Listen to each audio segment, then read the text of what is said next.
لیکن کام خاندانی کیا کہ 4 عورتوں کو اس نے برائی سے بولو نا بچا لیا. اب ان پہ جتنا خرچ کرے گا, نبی نے فرمایا سب سے بہترین صدقہ وہ ہے جو تم اپنی بیوی کو کھلاتے ہو, بچوں کو کھلائے گا. تو یہ جائے بھلے 10 ٹینشنوں میں ہو یار.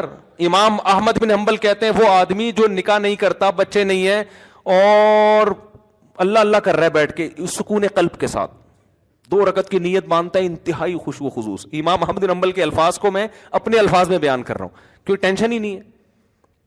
تو سکون سے 2 رکعت پڑھ کے رو رو کے دعائیں مانگ رہا ہے. ایک یہ ہے کوئی بیوی نہیں کوئی بچے نہیں. دوسرا وہ ہے جس کے بیوی بچے ہیں. اب وہ 2 رکعت کی نیت باندھتا ہے, گھنٹی بجنا شروع,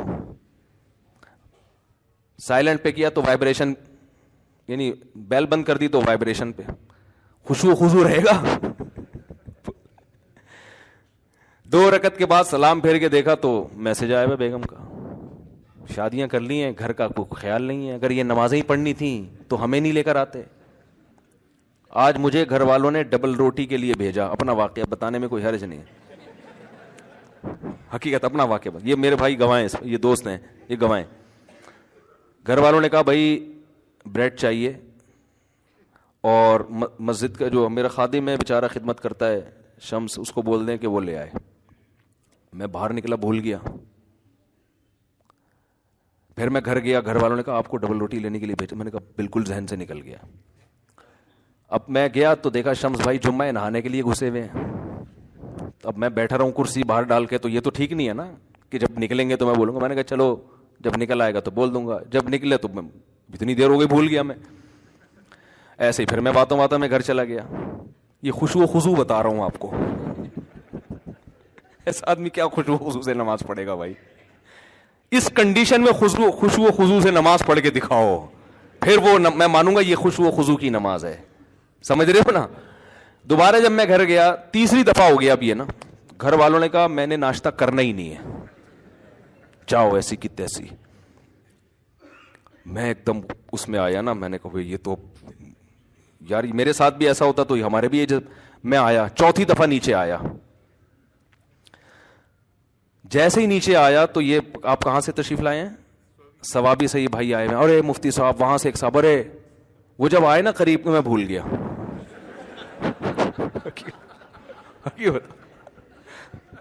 حقیقت بتا رہا ہوں. میں آیا اپنے دفتر میں بیٹھا, لیپ ٹاپ پہ کچھ کام تھا. اب میں سوچ بھی رہا ہوں یار ہوا کیا ہے میرے ساتھ, یہاں تک کہ 1 بجائے.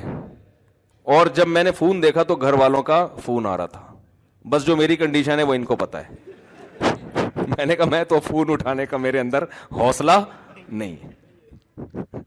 میں نے کہا آپ ڈبل روٹی لے جاؤ, گھر کے دروازے پر رکھ کر دھاڑ دھاڑ دھڑ دروازہ بجا دو. اور میں نے یہ سوچا کہ اب ٹوپی کے علاوہ میرے پاس کوئی کام ہے نہیں. اب ٹوپی کیا کرائیں گے, یہ مجبوری ہے بھائی. اب میں صاف صاف تھوڑی بہ سکتا ہوں بھول گیا. بھائی ایسے کیسے بھول گیا یار؟ حالانکہ ہمارے گھر کا ایک سیٹ اپ بنا ہوا ہے, مہینے کا راشن آتا ہے, وہ سب سیٹ اپ بنا ہوا ہے. کبھی کبھار اس کی ترتیب ہٹتی ہے تو پھر ایڈجسٹ کرنا مشکل. گاڑی کا ایک ٹائر اگر زیادہ گھس جائے تو الائنمنٹ آؤٹ. اب الائنمنٹ صحیح کریں گے تو پھر وہ خراب ہو جائے گی. ٹائر نیا ڈالیں گے تو وہ پرانے والے زیادہ گھسے میں, یہ والا تو وہ ادھر سے, اب وہ ایڈجسٹ کرنے میں جب ترتیب آؤٹ ہوتی ہے نا. تو میں نے کہا بھائی میرے اندر تو اب ہمت نہیں ہے, میں جاؤں گا خام خواہ میں گھر میں الٹی سیدھی باتیں ہوں گی. جمعے کا ٹائم ہو رہا ہے, میں غصے میں یہاں کے بیٹھوں گا تو یہاں بھی وہ ڈبل روٹی کی باتیں شروع ہو جائیں گی پھر. تو اب آپ ایسا کرو, دروازہ بجاؤ اور پتلی گلی سے نکل آؤ. میں جب گھر جاؤں گا تو میں بولوں گا کب سے رکھی ہوئی ہے بریڈ گیٹ پر.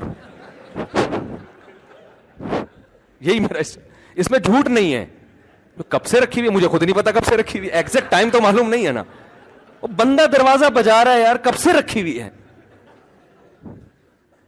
تو یہ میرے ذہن میں پروگرام تھا کہ بھائی ٹوپی بندے پہ ڈال دو.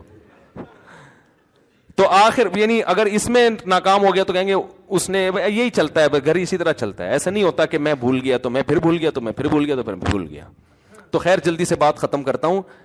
تو بس 2 رکعت امام احمد بن حنبل فرماتے ہیں کہ جس کے بال بچے ہوں وہ ان کی فکر میں ہو, ان کو کھلانے پلانے کی فکر میں ہو, ان کے ذمہ داری پوری کرنے کی فکر میں ہو, تو وہ اس کی 2 رکعت اللہ اس پہ ثواب اس کو زیادہ دے.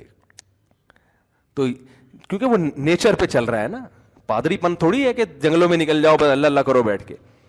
تو اصل جو قرآن کے احکام ہے نا, جس میں وراثت کا حکم ہے, سود سے بچنے کا حکم ہے, بہنوں کو وراثت دینا, کسی کا مال ناحق نہ کھانا, جو کام آپ کے ذمے لگا ہے وہ دیانتداری سے ادا کریں.